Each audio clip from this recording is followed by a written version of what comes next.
Thank you for tuning in to The Political Soup, where you hear editorial about the issues of the day and political philosophy.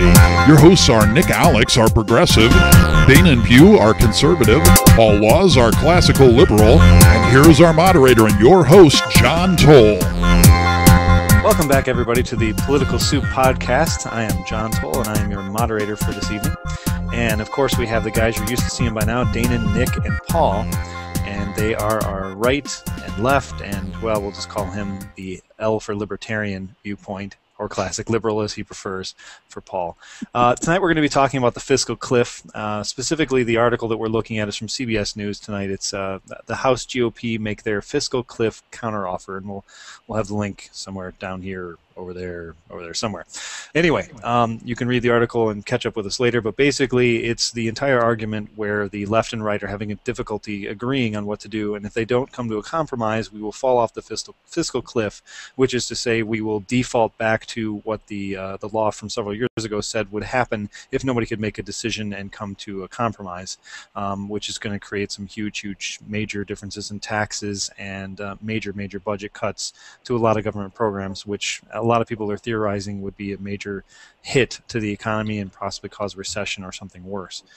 So I am going to start out with Paul, just to put him on the button here. And Paul, I'm kind of curious what your take is on the fiscal cliff and you know the way you think it should go. Well, I guess I'd like to start out with a real quick quote. The quote is, "The fact that we're here today to debate raising Americans' debt limit is a sign of leadership failure." Nick, can you guess who said that in 2006? You tell me. That would be the president. And we're back. But, you know, honestly, a sick part of me wants to say, just go over it. Just jump over the cliff and say, that's it. You know, the bad part about it is it'll raise taxes, and that'll stink for a lot of people. That'll stink for me. That'll stink for you know, certainly a lot of people who will lose their jobs because of it. But, you know, it's one of the only chances that we'll get to cut government spending, I think. That's a fair compromise, I guess, and maybe that's what the law was going for when they built it back, several years ago. Nick, I'm curious your rebuttal on that. Well, I mean, I don't think anybody should be surprised that we're in a negotiation session right now. I think, as with any kind of negotiation for big things, a deadline is required. I think that's negotiating 101. I'm not yet prepared to say that we're going over the cliff or anything like that. You have two parties that feel entrenched in their positions. You certainly have the Democrats and the president that feel like they ran on this issue. The president spoke about it quite a bit during the campaign and said, you know, he believed that if we're going to reduce the deficit, increase government revenues, it had to be in those top two brackets, and that we need to leave the middle class alone. You have the Republicans who, you know, came to power in 2010 with some pretty wide-ranging victories in the Congress that said, you know, quite simply, we're going to make sure that taxes are reduced as much as we can, and they are a party that doesn't believe in tax increases, and their power in the House has been reconfirmed through this last election as well. So, you know, you have two parties sitting on positions they think of pretty equal power. And the big deal is whether or not we actually go over the cliff, and if we do, what does it really mean, the things that people are theorizing? All right, and then Dana, how about you? Yeah, I appreciate Nick's point on the division of power. I find that very interesting and a little confusing, I guess, in terms of what the American people want. So I think that in a lot of cases, the people in the press tend to look towards the president as the focus of power and the focus of mandates and to say that, well, the president won the election, so therefore people should tend to default towards his position, which in general I agree that elections have consequences. But as Nick pointed out, the Republicans did win the House. They have re-won the House, and that is half of an equal branch of government, along with the president. So the majority of Republicans in the House shouldn't just roll over to give the president what he wants. That's the whole point of having Congress. That's why we don't have a king. And so as far as what any mandates say, I just wouldn't know how to interpret that. I'm not sure Americans really understand either, unfortunately, in terms of being decisive about raising taxes versus cutting spending. Yeah, and I guess I would add, I just don't think it's that simple. I don't think you can really claim mandate on any one side at this point. I mean, we have a Republican majority in the House. We had the Democrats increase their majority in the Senate. You have a president that won pretty handily at this point. There's conflicting messages, and so I think that's what I agree with Dana. It adds a little bit to the confusion of what does the public want. But I think the reality of the situation is this: rates are going to go up. If we don't make a deal, rates are going to go up, and ultimately, the question then becomes, do we want the rates to go up for everybody, or do we want them to go up for just some of them? Just for some of the folks in the United States. So that's the choice. To me, that's what this comes down to. It's a choice. It's a choice of whether or not everybody's going to bear the burden of increased tax rates, or we're going to hit the top two brackets. All right, Paul, go ahead. Well, it just occurs to me that you guys are saying that this is so confusing, and that you don't understand what the American people are saying. I think it's pretty clear. The American people are saying they don't want anything done. They want deadlock. I mean, they have one house that's stopping the other two houses from getting things done, and that's what the American people voted for. They want to go over the fiscal cliff, and that's okay. I mean, if that's what you voted for. I don't believe that. I don't believe that for a second. Yeah, that's because you don't want that. It is generally true that more often than not we have opposing parties in the presidency versus Congress, but I don't know that people necessarily, at least not consciously, vote for that. I mean, how many people do you know that voted for a Republican congressman from their district and for President Obama, or vice versa, for Romney and a Democrat? I don't know that a lot of people go into the polling booth saying, "Well, I'm going to vote in both parties in order to achieve deadlock." I don't think a lot of people go to the voting booth thinking of that in those terms. That they think that they're voting for what's the best representation in the executive branch, and then what's the best representation for their district, without really kind of putting through the thought process of, how does having a Republican majority of the House, coupled with a Democratic majority in the Senate and a Democratic president, how does that ultimately manifest itself in the way we govern? I don't think people think it that far along. I think they're thinking about what is their best choice in the two races that they have, or the three races they have if they have a Senate race. Well, of course not. But the results speak for themselves. I mean, there are clearly people who voted for a Democrat and a Republican. Sure. Because maybe they recognize the Republican's name and they recognize the Democrat's name.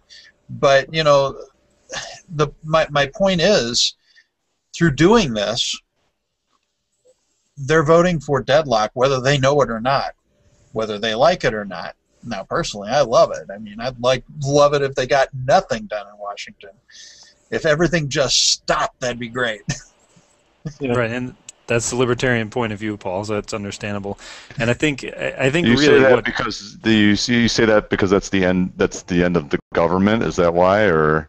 Well, for him, in a libertarian point of view, and I'm speaking for you for a second, Paul, just to quickly move this along, is that libertarian point of view is least government intervention, and if it's deadlocked and nothing's happening, that's pretty much zero government intervention. That's not really true because there's existing programs that are happening and things like that. Well, let's talk about some of the particulars of this, though. Obviously, what people really want is lower taxes, or at least they don't want more taxes. I mean, that's fairly unanimous. But in talking about what you mentioned before, Nick, whether it's all groups in the country or whether it's particular groups in the country like the top tier, this is what's happening. Is that you've got quotes like this coming from some of the people on the left side. There's no path to an agreement that does not involve Republicans acknowledging that rates have to go up for the wealthiest Americans. And that's a quote coming from somebody on the left side who says essentially we have to charge the wealthiest people more to try and fix this situation. And if you poll that question, John, it has overwhelming support from the American people. It's not as if it's just somebody on the left saying that. If you ask many people if it's fair for the rich to pay more and for a tax increase to only go on the upper brackets, people are fine with that. Well, let me just clarify. I wasn't trying to pigeonhole it to be left. I just wanted to make sure you understood where the quote came from. Yeah. I didn't, but Paul, and Danon, I'm curious to know what you guys think about that concept in general.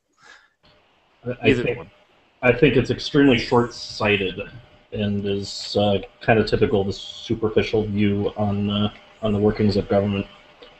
I know I'm not sure which article you're going to post, but one of them that we reviewed for this, I'm sure both say essentially the same thing, but has quotes from Democrats saying that they're just looking for $1.6 trillion worth of new revenue over 10 years and some other similar projections.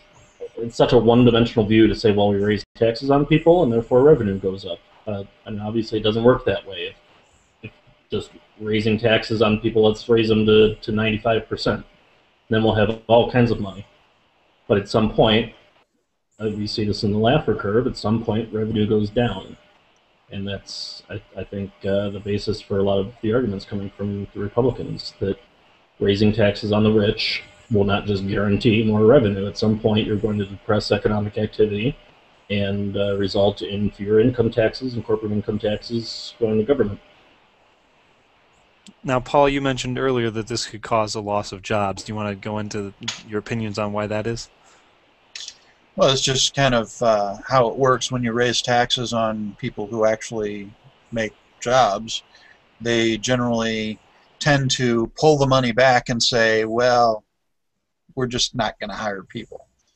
I mean, it's just kind of how it works.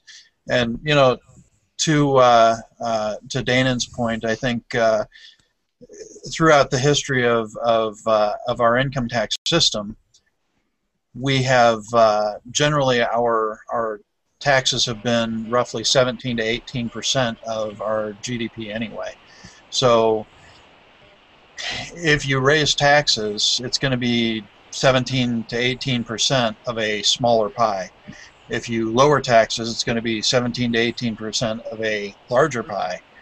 So, I mean, the more you allow people to keep, the more revenue you end up getting. All right, Nick, I've seen you shaking your head there for the last few seconds at least. Well, it's the fallacy of trickle-down economics is what Paul's talking about. And, we're talking about if we go over the cliff, returning to the tax rates as what they were under the Clinton administration.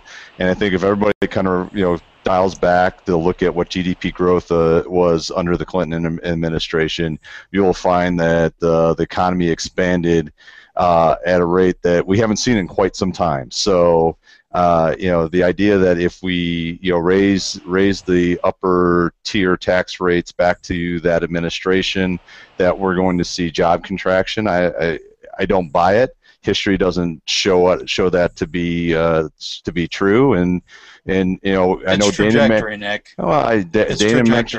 Danon mentions the Laffer curve, but we don't know exactly where, if the Laffer curve, if it actually works the way it shows on the curve, we don't know exactly where we are on the curve. We might be at the part of the curve where if we expand our tax rates, we can't expand the economy and grow our tax revenues at the same time. We don't necessarily need to be at, say that we're on the part where we'll have diminishing returns, and it's a nice theory and all, but if we're citing history based on tax rates, then you have to look at after President Bush lowered tax rates to their current rates, the economy expanded. And the economy expanded at those at the tax rates above that at a rate higher than what was in the Bush administration during the Clinton years. So the lesson is that it's not just tax rates.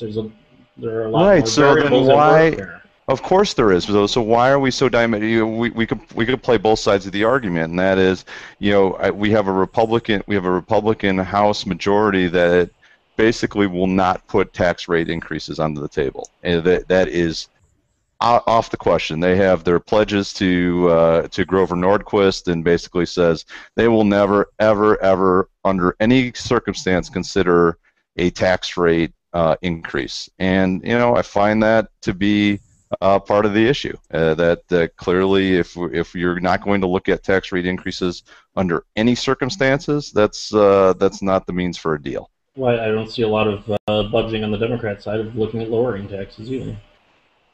We need more tax. We have gigantic deficits. We can't afford to lower rates. Now we're going to lose revenue. That goes back to Paul and my point that lowering the rates will expand the economy and result in increased revenue. And that goes back to my point that that's the fallacy of trickle-down economics, that it will automatically trickle down. Nick, we just simply don't have enough rich people to tax in order to balance the budget. We have a spending problem. That's what it absolutely is. No, we have a spending and revenue problem. But that's exactly true what Paul says, that if you run the numbers, which obviously I don't have in front of me, but you can run the numbers you can confiscate all the money from all the wealthy people in America, and it'll pay for the government for a couple of weeks, couple of months at the most. I understand.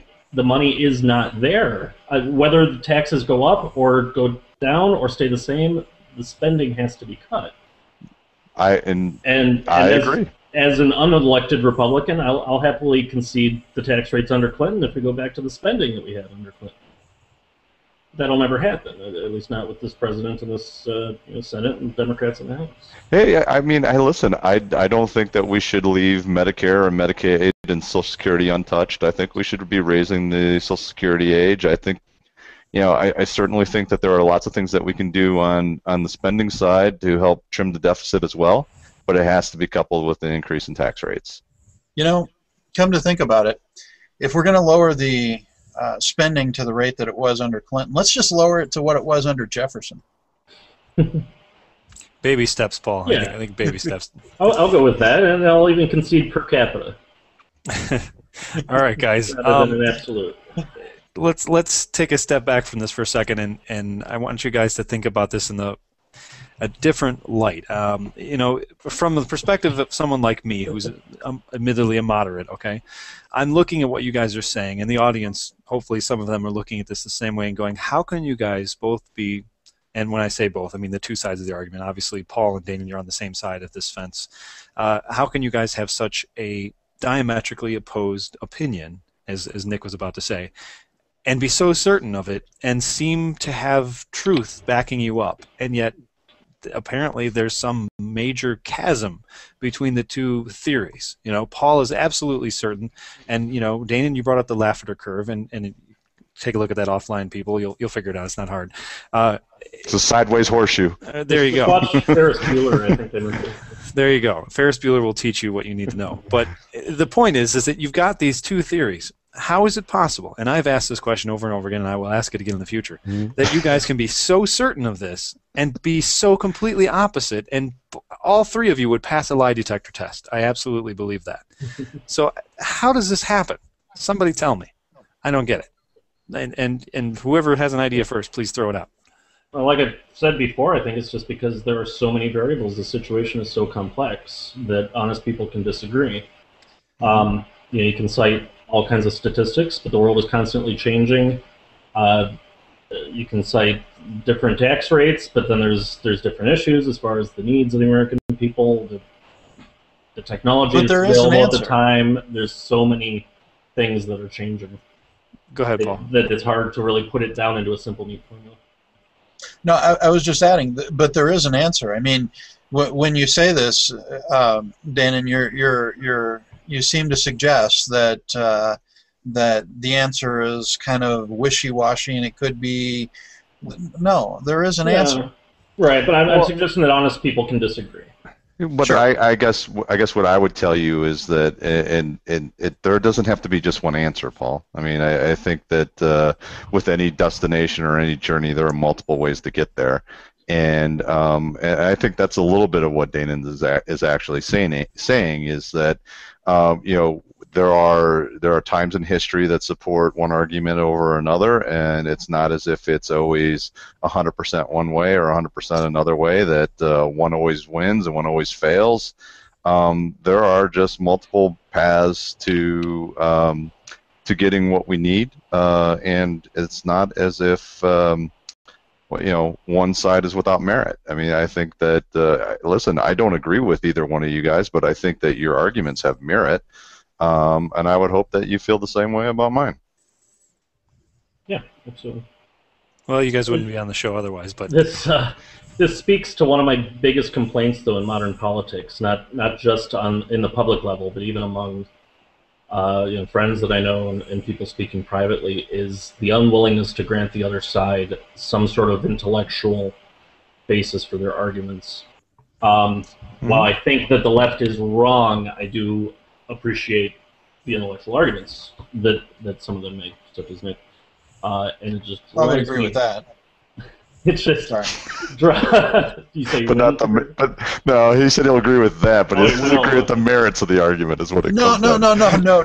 I'm not saying that. I'm not saying that. Look, all I'm saying is simply this. I would agree with the idea, with the concept that I mean, frankly, Nick, you're a very intelligent guy. I think you're wrong, but you're a smart guy and you have well thought out ideas. Right. And I respect them. I respect them enough to actually be here talking to you. Feelings mutual. And that says a lot. all right, guys. I think I'm gonna have to have you guys go back to backbiting because this is just too much. I think I need a moment. Yeah. So what drives me batty, though, is when people are so quick to dismiss, especially candidates and such, as being just prejudiced or as just wanting to make their friends greedy, or just being greedy and wanting to make their friends wealthy or whatever. To say that Republicans only want tax cuts in order to help their friends in the corporate world, or that they just want to cut whatever welfare and such because they hate the poor, or because they're racist, or whatever else. And it just drives me crazy. Because there are intellectually honest people on both sides, and we're trying to have an adult debate here. Shucks. No, they're all bad. Really, they are. All right, last thing, guys. I'm gonna give you a little task, and you've kind of already covered this a little bit here and there throughout the conversation tonight. But I'm gonna start with Dane, and I'm kind of curious what your take is on what will happen. What do you think the state of affairs is going to be? A little bit of forecasting on your part, if we drive off the cliff, so to speak. I would tend to agree with Paul that I don't know that not coming to this deal will. Maybe I'm not agreeing with Paul. Maybe Paul didn't say this, but. If we don't come to a deal and these things happen, I don't know that will be the cliff. The government does need to be cut. I think that the agreement was reached in a way to be a little beneficial to Democrats because we're cutting Social Security, Medicare, some other things that will cause some actual public outrage from some key voters. And maybe not so much some of the more superfluous programs that could more easily be cut, some of the grants and this and that we really could do without. But to get back to your question, I think it would be mostly beneficial if no agreement were to come, but I do think that there is an actual cliff coming if this spending keeps up at this rate. I don't know when it will happen. I don't know if it will happen during President Obama's second term or not. But it's just not sustainable, the kind of spending that we're doing, regardless of tax rates, regardless of revenue. The spending just isn't sustainable. Okay, so essentially, to sum up, you're saying that this, what we're calling a fiscal cliff right now, isn't necessarily the cliff, and you think that even if we go over this one, it's not going to be that bad of an impact on the economy. But you're saying that there is a larger, much more, well, scary fiscal cliff coming up, and you think that that one will cause some issues because we're just basically in an untenable situation. Yes. Is that basically right? Okay. That's pretty much it. All right. And Nick, how about you? I think ultimately these kinds of negotiations and these kinds of events are ultimately always about who wins elections or who's going to win future elections. I think that if we do go over the cliff, I think it will have a significant impact on our economy, especially because the middle class is going to get squeezed from quite a bit of discretionary income that ultimately goes to taxes. So those kind of events are election losers. And I would think that since the president's not up for election in 2 years, all those in Congress will pay heed to the number of people that will be calling and complaining about their paychecks going down and their withholdings going up, and that if we don't get a deal by the end of this year, the next Congress will take it up pretty damn quickly, and we'll get a deal at some point. I don't think we're going to go without a deal. It's kind of typical of what always happens, right? I mean, that's why we're talking about this today, because Congress always kicks the can down to the next Congress. Yeah, Yep. It's been a common issue. All right. Well, clear. and lame duck Congresses, by their own definition, you're really not the ones that are leaving Congress. They have absolutely no reason to toe party lines or vote anything but their own conscience. I guess is what I would say, and their conscience might be, screw you, I'm not helping you out. So that's true. Lame duck presidents tend to be concerned with their legacies, but lame duck is a little less so. And that's a whole different conversation we could have on term limits and things, but again, we'll get to that some other time. All right, Paul, what's your thoughts? Well, I think it's going to be a significant impact if it happens.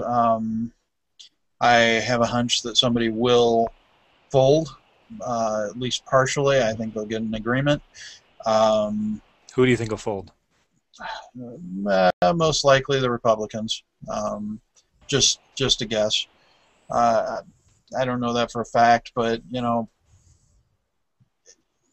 either way, most likely somebody's going to fold, and it won't happen. But if it happens, I think that it's going to be a significant impact. In a sick way, as I said before, I kind of hope it does happen, because there will be a lot of people lose their jobs, and that will be bad. I don't want to suggest that would not be good, or that would not be bad, rather. But the important thing is that government would get cut, and that would help.